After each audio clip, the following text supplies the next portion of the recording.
नमस्कार भाई लोग, कैसे हैं आप लोग। तो आज के इस वीडियो में एक बार फिर से मैं आपका बहुत ही ज़्यादा स्वागत करता हूं आपके ही अपने चैनल टेक्निकल ट्रेडर में। देखिए, बात करेंगे यस बैंक की। आज संडे को मैं एक विशेष वीडियो लेकर आ रहा हूं आप सभी के लिए यस बैंक को। देखिए, विशेष इसलिए है क्योंकि आज का जो दिन है, आज या कल की कह ले, वह काफ़ी विशेष है यस बैंक के लिए। क्योंकि आज के ही दिन में, आज नहीं, लिटरली कहे तो कल के दिन में यस बैंक ने 1 साल पूरे कर लिए हैं। अब 1 साल किस चीज़ के, तो 1 साल पूरे हो गए हैं। इसका जो बेल आउट प्लान बना था, जिस तरह से इसे बचाया गया था, उसके 1 साल यहाँ आज के डेट में पूरा हो चुका है। तो देखिए, इस विशेष अवसर पर यस बैंक के सीईओ ने बहुत ही चौंकाने वाली, बहुत ही यहाँ पर आप कह सकते हैं कि पॉजिटिव बात और कुछ ऐसी बातें बताई हैं जो कि हमें नहीं पता था और जानना काफ़ी ज़रूरी है। और बहुत ही यहाँ पर किस तरह की बैंक की परफॉर्मेंस रही है और क्या यहाँ पर आउटपुट होने वाला है, और जो बातें बताई गई हैं, एक बड़ी अपडेट यहाँ निकल कर आ रही है। सारा कुछ समझेंगे, जानेंगे इसी वीडियो में। तो रिक्वेस्ट एक ही रहेगी कि पूरा प्यार दे। जिस तरह से इससे पहले जो वीडियोज़ में आप लोगों ने सपोर्ट किया, आप लोगों ने प्यार दिखाया, रिक्वेस्ट एक ही रहे कि वीडियो अच्छी लगे तो लाइक करके हमें इनकरेज करें। लेटेस्ट और जेन्युइन इन्फॉर्मेशन पाने के लिए चैनल को भी सब्सक्राइब कर ले, बेल आइकन को भी हिट करें। तो चलिए सीधे चलते हैं मुद्दे पर।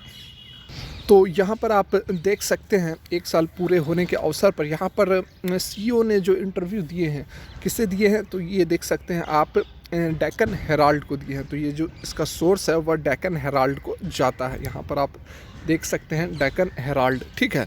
तो देखते हैं जो मुख्य बातें हैं, जो बड़ी बात यहाँ पर निकल कर आ रही है, समझते हैं। देखिए, यहाँ पर जो इंटरव्यू दी गई है उसमें कुछ बातें बताई गई हैं, उनसे कुछ सवाल किए गए हैं जिस पर उन्होंने किस तरह की प्रक्रिया दी है और क्या बड़ी अपडेट है। जैसा कि मैंने बताया कि प्रमोटर नहीं है बैंक में, क्यों प्रमोटर नहीं है, इस तरह के बहुत ही यहाँ पर कुछ ऐसे बातों के, यहाँ पर कुछ ऐसे सवालों के जवाब दिए हैं जो कि हमें नहीं पता था और समझना जानना बहुत ज़रूरी है। क्योंकि आने वाले समय में इसका सॉलिड आप कह सकते हैं कि प्रॉफिट और रिटर्न हमें आपको भी मिल सकता है, ठीक है। सॉरी।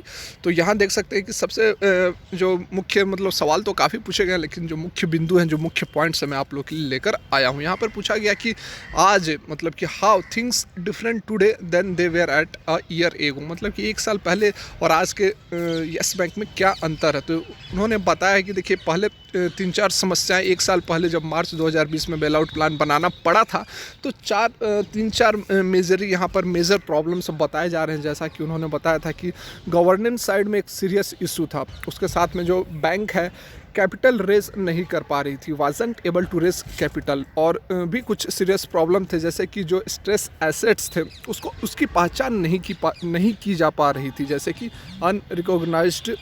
अनरिकॉग्नाइज्ड यहाँ पर देख सकते हैं, एंड अनप्रोवाइडेड स्ट्रेस्ड एसेट्स, और डिपॉजिट आउटफ्लो, बहुत ही बड़ा यहाँ पर डिपॉजिट आउटफ्लो हो रहा था। मतलब कि लोग जो थे अचानक पैनिक में आकर अपना सारा का सारा पैसा जल्द से जल्द निकाल देना चाह रहे थे, जिसके कारण कि मोरेटोरियम भी लगाया गया था कि कुछ 50,000 के आसपास, या कुछ एग्जैक्ट याद नहीं है, उससे ज़्यादा अमाउंट आप कुछ लिमिट पीरियड के अंदर नहीं निकाल सकते हैं। तो इस तरह की जो समस्याएं थी अचानक यहाँ पर आते हुए नज़र आने लगी थी। उसके साथ में जो बैंक के एम्प्लॉय थे, जो बैंक के स्टाफ थे, उनका कॉन्फिडेंस लेवल वापस लाना भी बहुत ज़रूरी था, क्योंकि वो भी काफ़ी डिप्रेस्ड हो चुके थे। उन्हें पता नहीं था कि उनका जो एम्प्लॉयमेंट है, उनकी जो सैलरी है, वह आगे आएगी या नहीं आएगी। कस्टमर्स की तरफ से काफ़ी बहुत ही आप कह सकते हैं कि जिस तरह से सडन यहाँ पर फेलुअर साबित कर दिया गया, घोषणा कर दी गई, तो कस्टमर्स में भी पैनिक फैल गया और उसका डायरेक्ट रिएक्शन जो था बैंक के स्टाफ को भुगतना पड़ा था। तो उन्होंने बताया कि ये सारी समस्याएं थी, और एक समस्या यह भी थी कि जो दिसंबर 2019 का जो रिज़ल्ट था उसे जल्द से जल्द हमें डिक्लेयर करना था, क्योंकि पहले ही काफ़ी डिले हो चुकी थी। देखिए, यहाँ पर सभी लोगों को पता नहीं है कि बैंक में प्रमोटर क्यों नहीं है। तो देखिए, बैंक में प्रमोटर इसलिए नहीं है क्योंकि कोई भी फंड रेज करते हैं तो उससे पहले अनुमति लेनी पड़ती है। जो प्रमोटर होते हैं उनसे अनुमति लेनी पड़ती है। लेकिन यहाँ पर जो यस बैंक में जो प्रमोटर थे, राणा कपूर को प्रमोटर थे, उन्होंने क्या किया था कि उन्हें तो सारा कुछ पता था बैंक में क्या चल रहा है, क्या होने वाला है, कब फेलुअर होगा, तो सारा कुछ वो बातें समझ रहे थे, जिसके कारण कि उन्होंने अपना जो स्टेक था धीरे धीरे काफ़ी कम स्टेक कर दिया था। और एकमात्र यहाँ पर देखिए 900 शेयर्स रह गए थे, ठीक है। तो 900 शेयर्स केवल रह गए थे, और उससे और 900 शेयर रहने के बाद भी यदि वह प्रमोटर उन्हें बनाया रखा गया है तो उनसे कंसेंट लेना पड़ेगा फंड रेज करने के लिए। तो इसका कोई तुक नहीं बनता था, कोई मतलब नहीं बनता था, तो जिसके कारण फिर से रिक्लासिफिकेशन किया गया और प्रमोटर को हटा दिया गया, क्योंकि 900 शेयर रखकर आप प्रमोटर हो नहीं सकते हैं। आप फंड रेज करने के लिए आपको कोई लॉजिक नहीं है कि आपसे जाकर अनुमति ली जाए, इसीलिए प्रमोटर जो था यहाँ पर हटा दिया गया था। आगे प्रशांत कुमार से पूछा गया कि क्या जिस तरह से 2020 में बेल आउट प्लान बनाया गया पहले बनाया जा सकता था, या फिर जो सिचुएशन थी और अच्छी तरह से हैंडल किया जा सकता था। तो उस पर उन्होंने कहा कि बिल्कुल यहाँ पर पहले यदि यस बैंक और एक्टिव होकर पार्टिसिपेट करती और एक्टिव होकर इस पे काम करती तो पहले ही 2019-20 के समय ही यहाँ पर बेल आउट प्लान बनाया जा सकता था। उन्होंने यह भी बताया कि इससे पहले जो 2020 से पहले जो बोर्ड मीटिंग्स होती थी यस बैंक की, उसमें काफ़ी लड़ाई मतलब वैसी नहीं मारपीट वाली लड़ाई नहीं, मतलब काफ़ी यहाँ पर बात बनती नहीं थी, एक दूसरे का जो कहते हैं ना कि कॉन्सेंट वह मिलता नहीं था, काफ़ी मतभेद रहते थे यस बैंक की बोर्ड मीटिंग्स में, तो जिसका कि खामियाजा इसके कस्टमर्स और रिटेल इन्वेस्टर्स को उठाना पड़ा।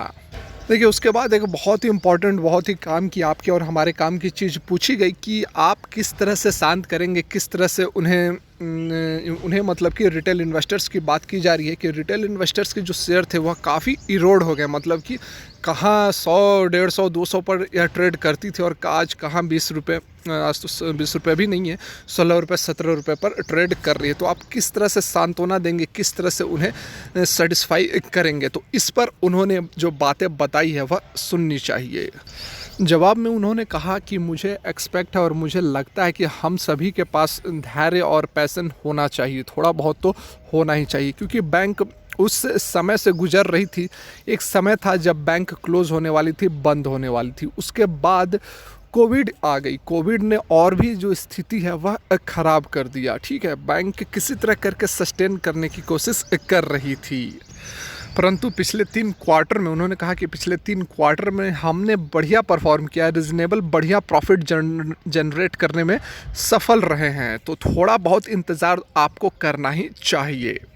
इसी बीच प्रशांत कुमार ने यह भी कहा कि यदि अगले 1 साल का उन्होंने अपना टारगेट बताया कि अगले 1 साल में, ध्यान से सुने, अगले 1 साल में यदि कोई क्रेडिट कॉस्ट होती है तो वह रिकवरीज जो होगी उनके द्वारा बियर की जाएगी। अब देखिए मतलब क्या हुआ, क्रेडिट कॉस्ट मतलब सिंपल आप समझ ले, थोड़ा टेक्निकल टर्म है लेकिन मैं आपको सिंपल भाषा में समझा देता हूँ।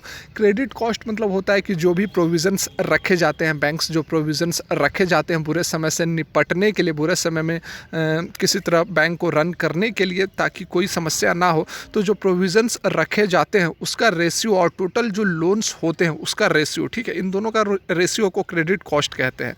तो प्रशांत कुमार ने कहा कि यदि कोई क्रेडिट कॉस्ट होती है अगले 1 साल में, तो वो जो है रिकवरीज, मतलब कि जो रिकवरी होने वाली है, लगभग यहाँ पर 30,000 करोड़ के आसपास की रिकवरी होने की उम्मीद है, तो उनके द्वारा बियर किए जाएंगे, तो बैंक में इसका निगेटिव इम्पैक्ट नहीं पड़ेगा। अगले 1 साल का टारगेट दिया। उसके साथ में देखिए उन्होंने यह भी कहा कि जो ऑपरेटिंग प्रॉफिट होगा, इसलिए मैं देखिए आप लोग को यहाँ पर अंडरलाइन भी कर दे रहा हूँ, जो ऑपरेटिंग प्रॉफिट होगा वह शेयर होल्डर्स रिटर्न को में ऐड किया जाएगा, मतलब कि यहाँ पर आपको डिविडेंड वगैरह भी मिल सकते हैं, सॉलिड यहाँ पर मुनाफा होने की उम्मीद जताई जा रही है। यह मैं नहीं कह रहा हूँ, यह बैंक के CEO प्रशांत कुमार खुद कह रहे हैं कि operating profit can add to share holders return. ठीक है, तो यहाँ देखिए बहुत ही पॉजिटिव, बहुत ही बढ़िया बात यहाँ पर बताई जा रही हैं।